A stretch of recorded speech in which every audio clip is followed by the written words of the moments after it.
अरे पूजा एगो राखी भूल गेल बनी, तनी जाके लादा। ठीक बा। कौनो काम बड़का भैया आवा ना, देर होता। अच्छी बात। हाँ दबाई। अरे टाइम लगाओ तो हमनी के बाद ना।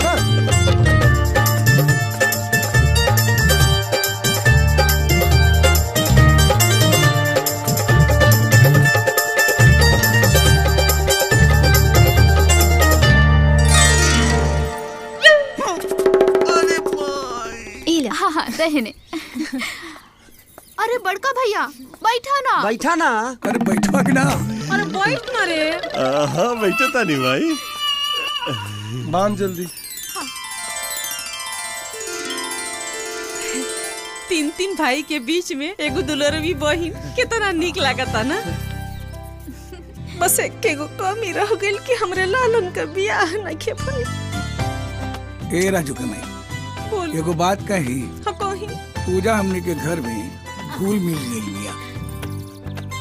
हमरे से अपनापन भी बढ़ गई बा। एकदम सही कहनी जी रउआ।